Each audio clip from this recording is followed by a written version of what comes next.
2013년 7월 18일 날 우리 정건희 소장님 강의중에서 몇 번 언급됐는데 그 태안 사설 해병대 캠프 사고로 5명이 그때 청소년들이 공주사대 부속고등학교 학생들이 사망했죠.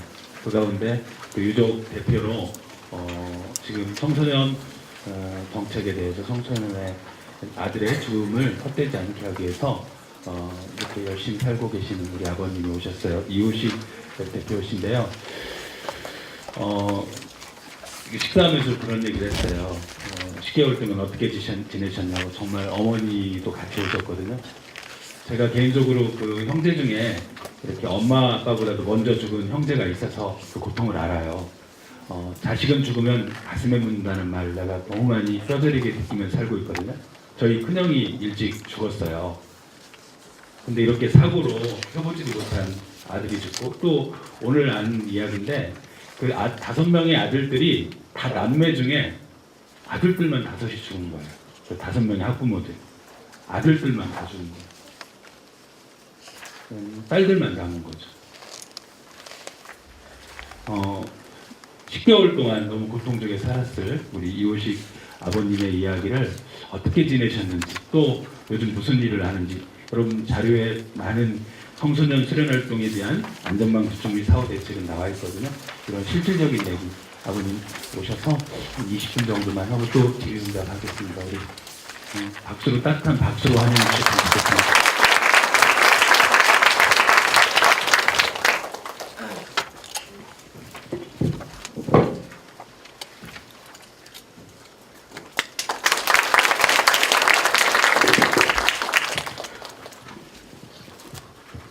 먼저 이렇게 만나 뵙게 돼서 정말 반갑습니다.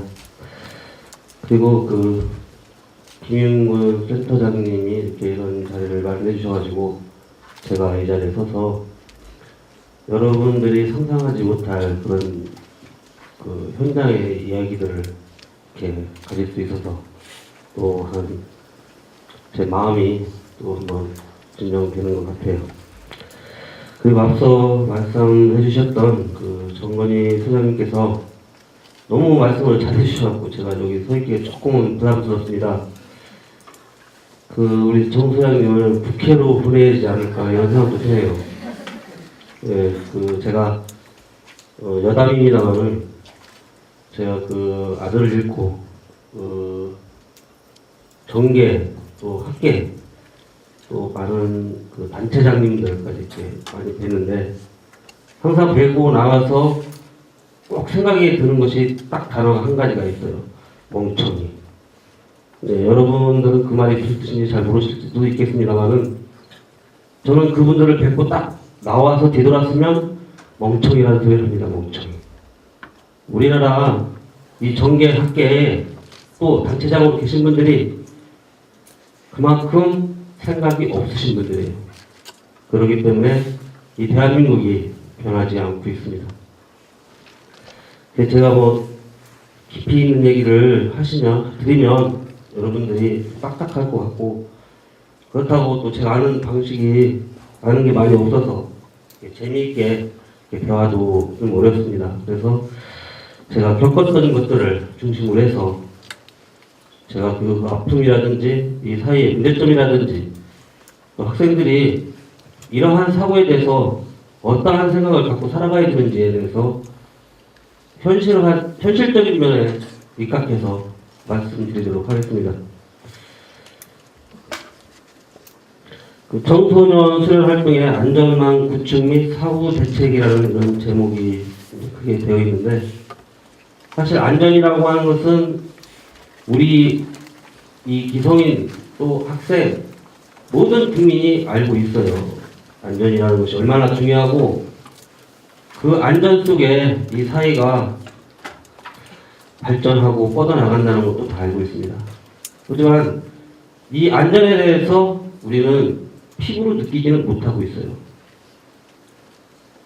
지나가던 차가 갑자기 섰습니다. 뒤에서 따라오던 차가 박았어요.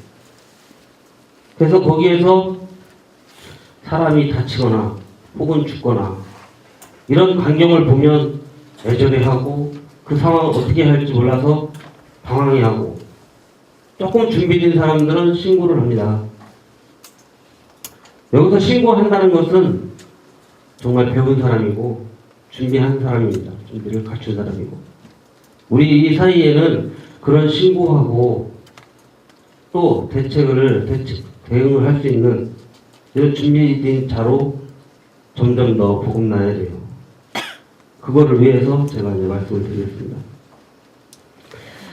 태안 해병대 캠프 사고는 지난 2013년 7월 18일 날 해병대 캠프에 참가했던 학생들 198명이 수련 캠프 훈련을 마치고 80명 1조는 구명조끼를 2조에게 벗어주고 해병대 캠프에서 말하는 소위 마무리 훈련을 했습니다. 마무리 훈련이라고 하는 것은 엎드려 뻗쳐 뒤로 지침 옆으로 지침 옆으로 굴러 뒤로 굴러 이런 거겠죠. 이거를 마치고 군가 두 곡을 부르고 훈련이 끝났다는 지시를 받았습니다. 근데 어찌된 일인지 한 교관이 훈련이 다 끝난 학생들 80명을 바닷속으로 끌고 들어갔어요. 왜 끌고 들어갔니 물어보니까 답변을 하지 않습니다. 그래서 그 사람에 의해서 80명은 3보, 5보, 10보 결과적으로 178cm 되는 학생이 목에 물이 닿는 지점까지 끌려 들어갔어요. 처음에 학생들은 수영시키려고 하는가 보다. 편안한 마음으로 따라갔던 그 지시에 따랐던 그 학생들은 결과적으로 35명에서 40여 명이 아비규환이 발생이 됐어요. 아비규환 아시죠? 위험에 아주 극도한 위험에 처했다는 겁니다. 그래서 서로가 서로를 물고 뜯고 왜? 내가 살아야 되니까. 그러한 처참한 환경 속에서 결과적으로 5명은 실종, 다음날 사망해서 익사체로 발견되었습니다. 그리고 그 학생들은 꿈을 크게 끼웠던 그 학생들은 지금 어느 곳에도 존재하지 않고 있습니다. 이것이 남일이 아니라는 것을 여러분들이 꼭 아셔야 돼요. 여기 계신 분들은 제가 볼 때 여학생들이 굉장히 많이 오신 것 같은데 여학생들도 마찬가지 대학을 가든 어디를 가든 캠프를 가는 아니면 연수를 가든 아니면 다른 단체 행동에 의해서 어쨌든 본인이 있던 자리에서 다른 쪽에 다른 방향에 다른 환경으로 나아갈 수 있습니다. 거기서 여러분들이 여러분 자신을 지킬 수 있는 그런 준비된 사람이 돼야만 이러한 환경에서 살아남을 수가 있는 겁니다. 살아남는다는 것에 대해서 여러분들은 크게 생각지 않고 있을 것 같아요. 왜? 자고 일어나면 또 살아있으니까요. 살아있다는 그 자체에 대해서 고마움도 피부적으로 많이 느끼지 못하고 살아가고 있습니다. 다시 말씀을 드리면 결과적으로 위험이라는 것은 나하고 무관한 일이다라는 생각을 더 많이 갖고 살아간다는 거죠. 여기 계신 분들은 나이가 차서 죽던 나이 차기 전에 사고가 나서 죽던 어차피 죽습니다. 언젠가 어느 분이 저한테 그런 말씀을 하시더라고요. 야, 어차피 사람 죽는데 조금 더 살면 뭐하니? 마음 편하게 가져라. 그래서 저는 저를 위로해 준다고 그런 말을 했으리라고는 믿지만 저는 그 소리를 들으면서 매우 화가 났어요. 왜 화가 났느냐? 그럼 너부터 죽지. 뭘 귀찮게 살아. 라는 생각 때문에 그랬죠. 처음에는 저도 그런 생각을 했어요. 근데 제가 세상을 겪으면서 이 사이 현실이 어떻다는 걸 알게 된 다음에는 그분 말이 이제 가슴에 와 닿습니다. 어차피 죽는다는 말. 그러니까 죽음이라는 것에 대해서 두려워하거나 죽음이라는 것에 대해서 나의 일이든 아니든 그 부분에 대해서 너무 힘들게 할 필요는 없다는 얘기죠. 아픔이라는 것은 치유가 되는 것이고 살아있는 사람은 또 다음날 일어나서 살아가니까요. 세월호 사건으로 해서 300명 넘는 가족이 정말 힘들게 하루하루 살아가고 있습니다. 하지만 그분들은 지금도 내 삶의 끝이 무엇일지를 모르고 살아가고 있는 거죠. 여기 계신 모든 분이. 저도 마찬가지입니다. 하지만 너무 슬퍼하거나 거기에 좌절해서 해야 할 도리를 못한다면 그게 더 큰, 죽음보다 더 큰 고통일 수 있다는 거죠. 그래서 저는 제 자식을 앞세워 놓고 맹세를 한 것이 있습니다. 그 아이에게 약속을 한 것이 있어요. 아빠가 설령 울지 않더라도 아빠가 너를 사랑하지 않는다라고 생각하지 마라. 아빠가 너를 잃고 할 일이 있어서 울을 새가 없을 것 같다. 아빠가 너한테 미안해지지 않을 때까지 절대 울지 않는다. 너에게 어떠한 말을 할 수 있을 때 그때 울겠다라고 했어요. 물론 저도 사람이라 종종 남 모르게 울고는 울고 있습니다만은 어찌됐든 대외적으로는 눈물을 흘리지 않으려고 엄청 노력하고 있습니다. 그거는 내 자식과의 약속도 약속이지만 그 아이들의 인생이 헛되지 않고 또 꿈을 마음대로 펼칠 수 있고 마음껏 뛰놀 수 있는 그런 환경이 만들어질 때까지 제가 무엇인가를 해야 된다는 그런 목표가 생겼기 때문이죠. 아까 우리 총사님께서도 말씀을 하셨습니다만은 여기 계신 분들 혹시 목표 갖고 계신 분 있으십니까? 한번 손 좀 한번 잠깐 들어보실래요? 삶의 목표가 있으신 분. 네, 내려주세요. 제가 언론 보니까 한 30%도 좀 채 못 되는 것 같은데 목표는 멀리 있지 않습니다. 간단하게 생각해서 내 삶 동안 건강하게 살자. 이것도 목표죠. 또 지금 여기 계신 분들은 그나마 여기 안 오신 분들보다는 업그레이드 되신 분들이에요. 왜? 남의 고통을 내 고통처럼 이해할 수 있는 마음이 있고 또 그 고통에 대해서 무엇인가 할 말이 있다는 사람 얘기를 들으러 오신 분들이니까. 아는 것이 힘이라는 말이 있죠. 아는 것이 힘이라는 것은 머릿속에 들어있는 걸로 끝나는 것이 아닙니다. 아는 것이 힘이라는 것은 머릿속에 들어있는 걸 내 몸으로 행동에 옮기는 겁니다. 행동에 옮기는 거예요. 그것이 바로 힘입니다. 힘.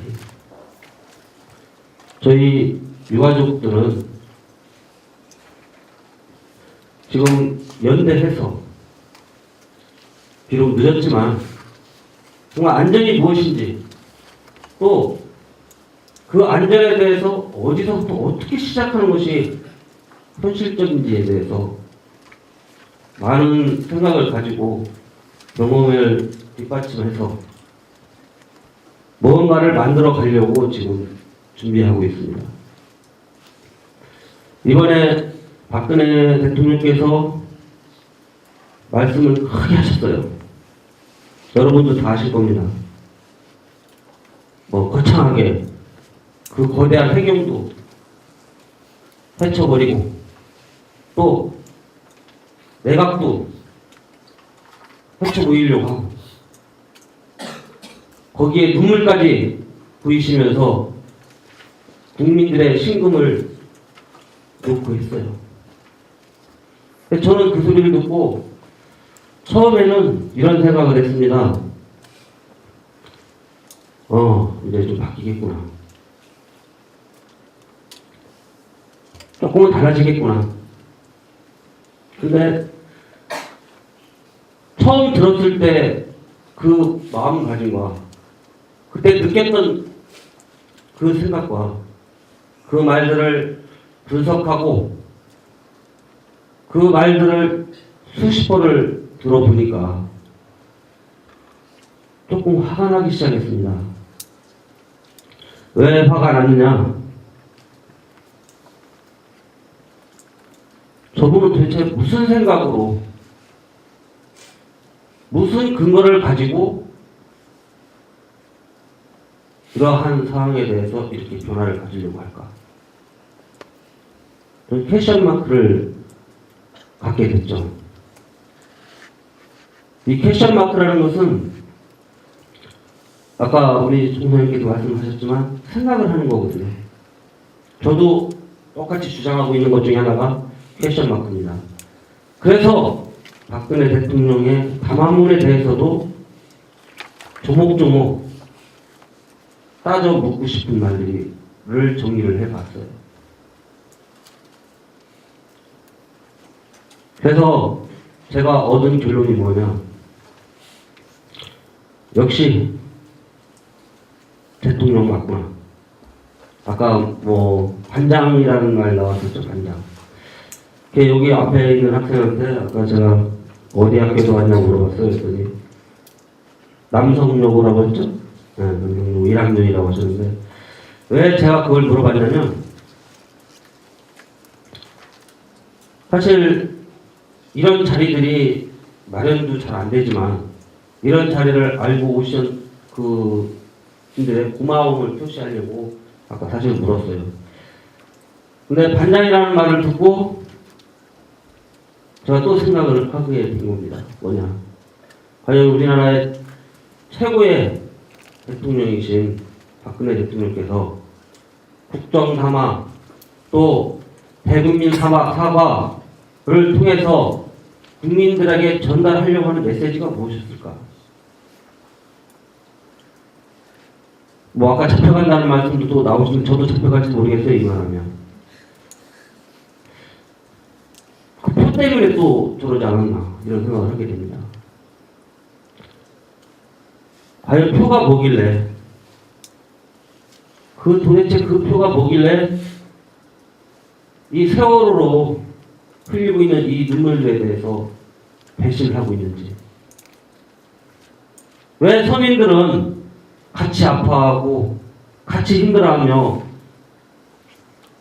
함께 하려고 하는데 왜 표를 받고 돈을 받고 사시는 분들은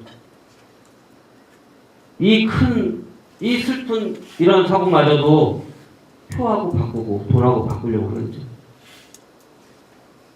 정말 화가 나고 속이 시려서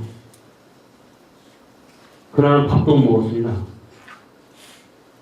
한간에 참 좋은 굿 이런 소리가 많이 나오더라고요. 그래서 제가 그 댓글에다가 그런 말을 썼습니다. 너는 밥 잘 먹는가 보다. 너는 밥을 잘 먹는 놈이니까 굿소리 나오고 감사소리 나오는구나. 그 댓글에 달려있는 그분들의 신상명세를 한번 봤으면 좋겠어요.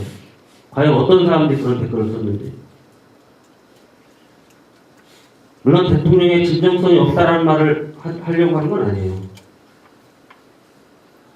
단지 국민들이 진정 원하는 것이 무엇인지에 대해서 그분이 과연 생각을 했는지에 대해서 묻고 싶은 겁니다. 저는 얼마 전에 국회에서 그런 말씀을 드렸어요.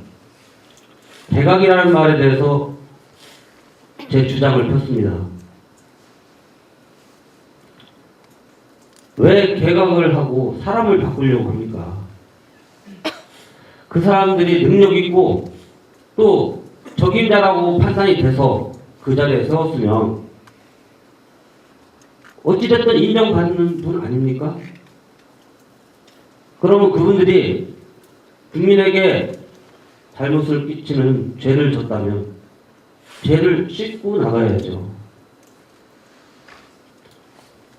그 자리에서 떠나면 그 죄를 사해주는 겁니까? 있는 사람들은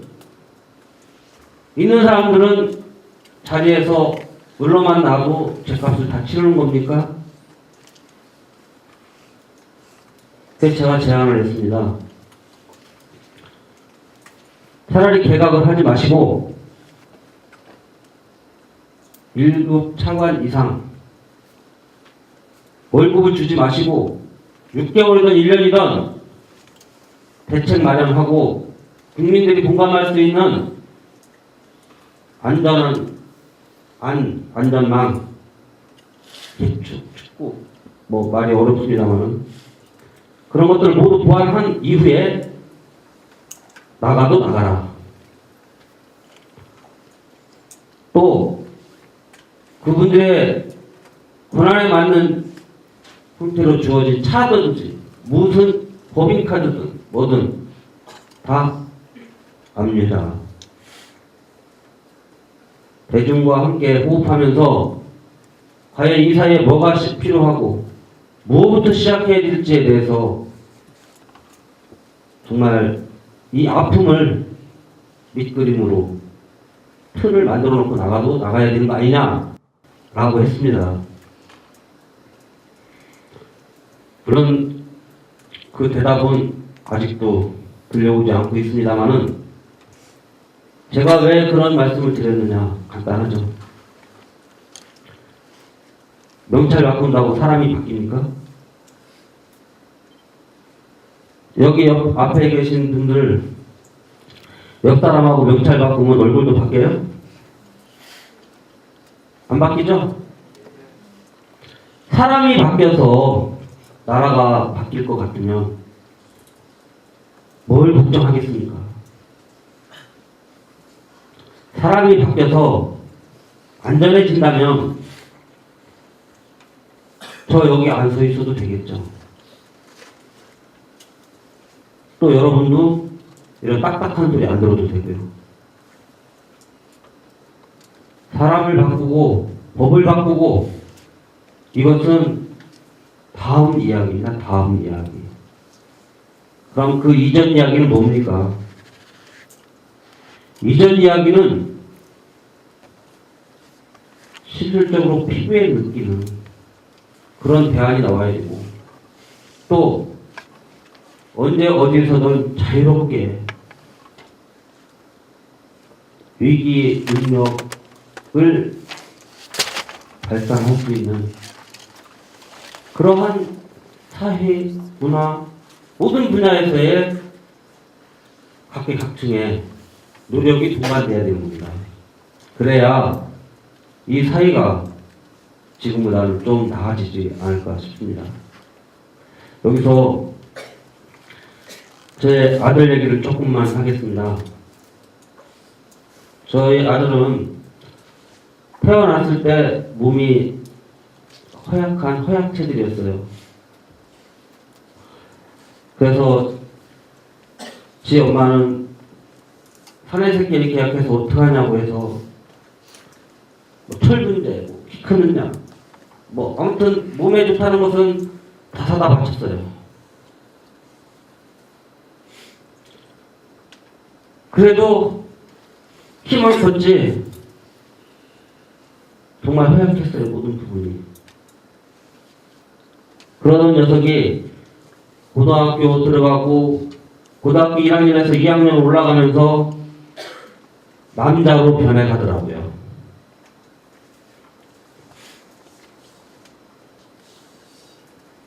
저는 사업을 하는 사람으로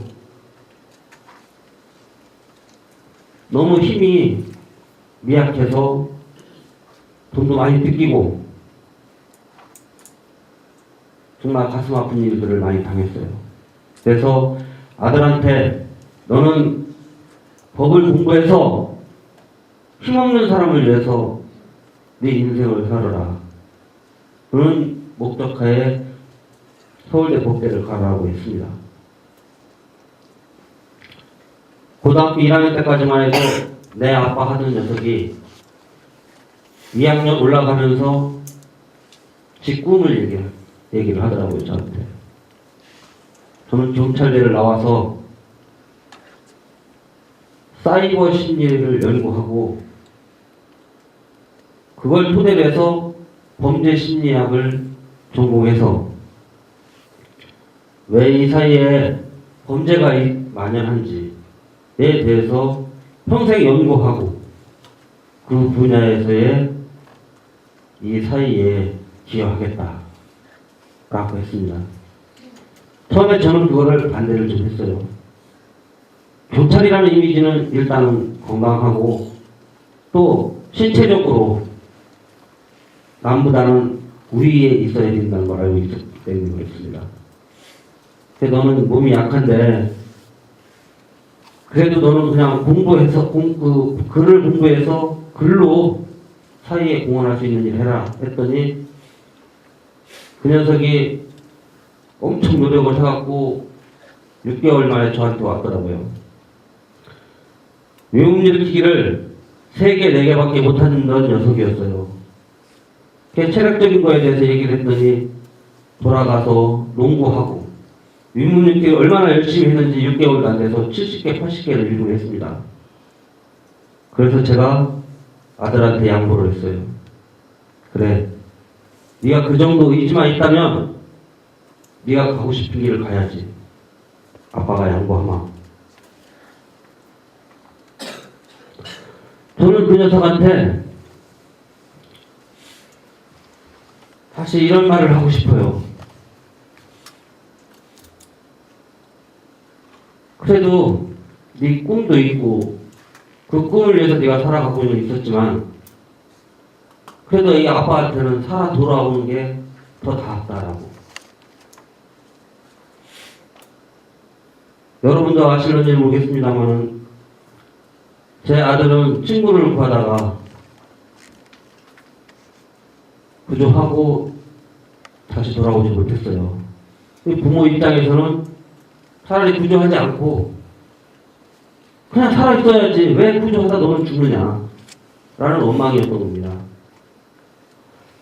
하지만 저는 지금은 그 말을 할 자격도 없고 오히려 그 녀석한테 너무 부끄러워서 제 자신에 대한 미움 때문에 어마어마한 고통 속에서 몇 달을 살았습니다. 그러한 고통과 고뇌를 느끼면서 제가 아들한테 또 한 가지 약속을 하게 됐습니다. 이 사이에 안전이라는 것이 과연 어디에 있느냐? 하늘에 떠 있는 달보다 더 높이 있는 거냐? 과연 딸 수 없는 그런 달이냐? 라는 퀘스천 마크를 찍었습니다. 그리고 저는 거기에서 2가지 교훈을 얻게 됩니다. 첫 번째는 안전이라는 것은 너무도 내 주위, 내 옆에, 내 가까이에 있었어요. 결코 딸 수 없는 하늘에 떠 있는 달보다 높지도 또 그렇게 크지도 않았어요. 두 번째는 내 삶이 사고 이전까지는 자식들을 위해서 살았다면 사고가 났어도 그 자식을 위해서 살아야 된다는 것을 느끼게 됐습니다. 내 자식이 죽었다고 해서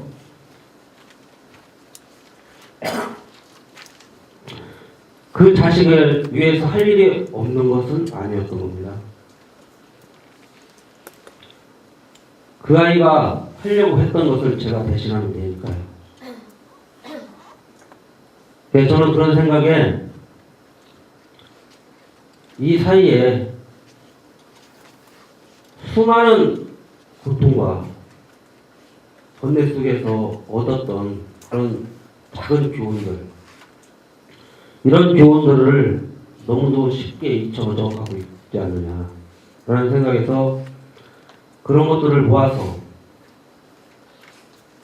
이 나라가 안전해지는 그날까지 새로운 목표를 갖자는 거였습니다. 그래서 저는 다음과 같은 제안을 제 스스로 하게 되는 거죠. 저 책자에 보시면은 그 사고 원인이라든지 배경이라든지 이 부분들은 각자 읽으셔도 충분히 다 이해를 하실 겁니다. 하지만 이 나라가 안전해지기 위해서 무엇이 시급하고 장기적으로 무엇이 필요한지에 대해서 제 나름대로 준비를 해보았습니다. 첫째, 시급한 단기적으로 빨리 이행해야 할 대책입니다. 책자 20페이지에 보시면 첫 번째, 인솔자의 책임과 부여라고 되어 있습니다. 인솔자라는 것은 누군가를 책임을 지는 책임자입니다. 인솔자는 자기 자신의 몸 하나를 지키는 그런 개체가 아니죠. 인솔자는 본인이 되고 있는 모든 사람에 대해서 책임을 지는 사람입니다. 책임을 진다는 것은 그 사람들의 안전도, 그 사람들의 삶도 같이 책임을 져야 되는 거예요. 시랜드 사고를 이후로, 즉 세월호까지 과연 그 자리에 있었던 교사들의 행동이 우리에게 시사하는 것이 무엇인지에 대해서 생각을 해봐야 되겠죠. 단적인 예를 들어서 배가 침몰하기 직전에 얼마든지 탈출할 수 있는 시간적인 여유가 충분히 있었습니다. 그렇지만 학생들과 같이 발 동동 구르며 현내 방송에서 움직이지 말라는 말만 듣고 있었던 선생님들의 무책임 때문에 이 사고가 더 큰 피해로 이어졌던 겁니다.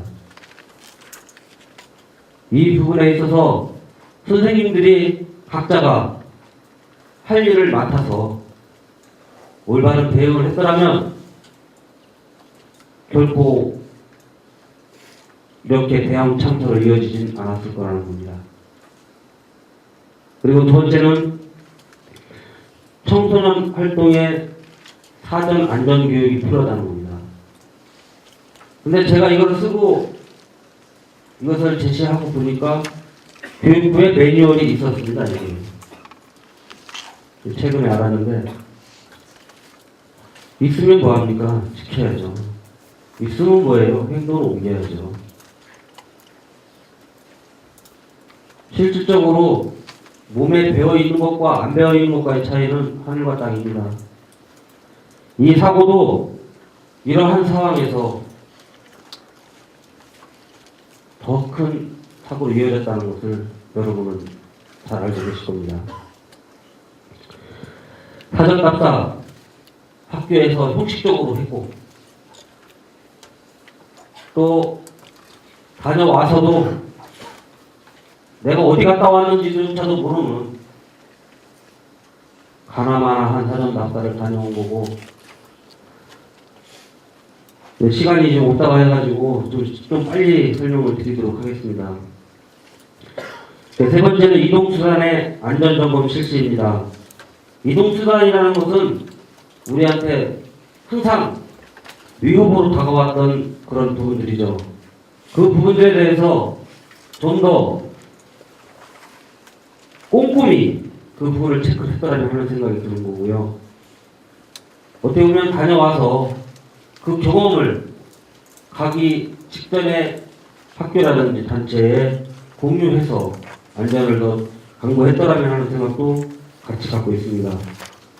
네 번째는 사고 발생 시 행동 요령 및 매뉴얼 교육입니다. 이 부분은 지금 교육부에서 받아들여져 가지고 현재 법률적으로도 매뉴얼을 만들고 있다는 것을 여러분들은 알고 계셨으면 좋겠습니다. 그리고 다섯 번째가 현실적인 안전 지침서 마련입니다. 이것은 서두에서 조금 말씀을 드렸지만 큰 사고든 작은 사고든 그 사고 속에는 교훈들이 있습니다. 사고 과정도 있고 사고 결과도 있고 거기에 대한 대책도 어떻게 진행되는지에 대해서 다 있는 부분들이죠. 하지만 이것을 일목요연하게 정리해서 간접 경험을 시킬 수 있는 그러한 현 실태는 전혀 찾아볼 수가 없는 겁니다.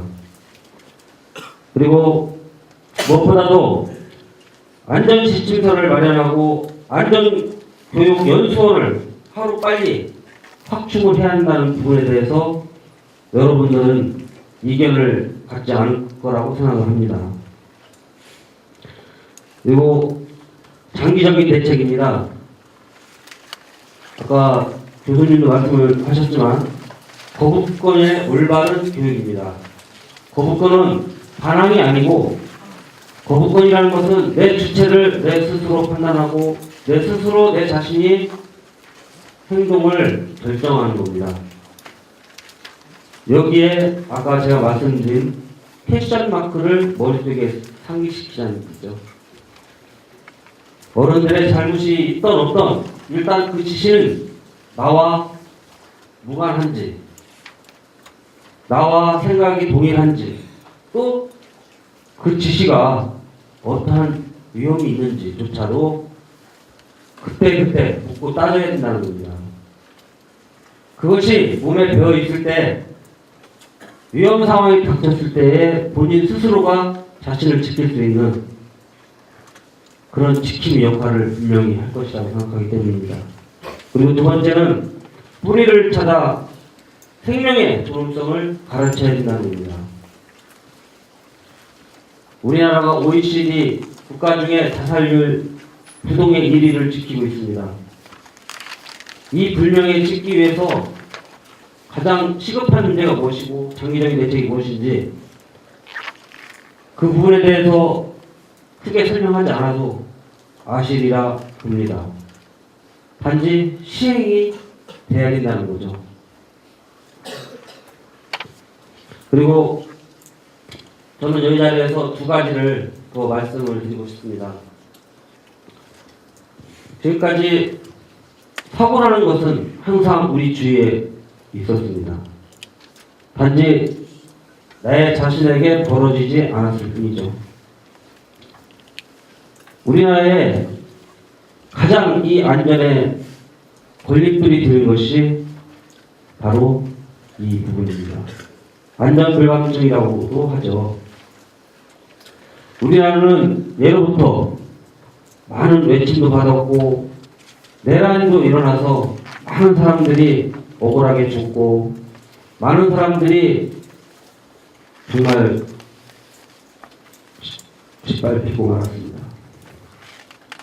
하지만 그 짓밟히고 그 고통 속에서 많은 걸 배우고 느꼈으면서도 그것이 시사하는 것이 무엇인지에 대해서는 연구하지도 또 그 부분에 대해서 후손한테 물려주지도 않았습니다.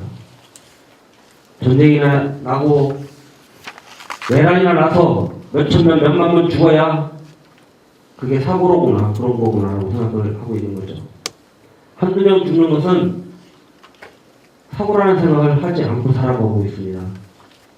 교통사고로 1년에 400명 가까이가 죽거나 다치거나 하고 있는데 우리는 그것을 일상에서 도래되는 일과로 보고 있는 겁니다.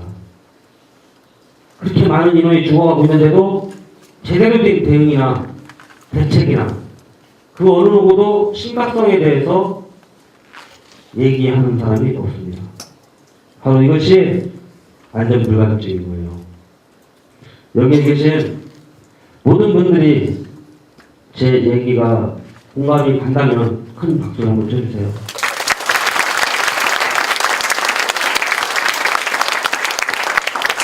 네, 제가 마지막으로 한 가지만 말씀을 드리겠습니다. 세상 우리나라에는 의롭고 또 정말 여러분의 안전을 지키려고 노력하시는 분들이 엄청 많이 있어요. 하지만 그분들을 지지하거나 그분들을 도우려고 하는 분들이 많지 않아서 모르고 지나가고 있습니다. 세월호 사건으로 해서 우리 국민들이 아직도 옛 의리, 정을 가지고 있다. 아직은 대기민족이다. 라고 할 수 있는 자원봉사자분들이 계시죠. 그분들은 누가 시켜서 하는 일이 아닙니다. 그분들 스스로가 사연이 있던 없던 그 자리에 나와서 본인의 마음을 행동으로 옮기고 계신 거죠. 여기에 계신 분들도 제 얘기를 얘기로 듣지 말고 제 생각을 이해를 하셨다면 오늘 이 자리 이 순간부터 그러한 사람이 되고 그러한 사람들을 행동으로 옮길 수 있는 그런 분들이 됐으면 좋겠습니다. 감사합니다.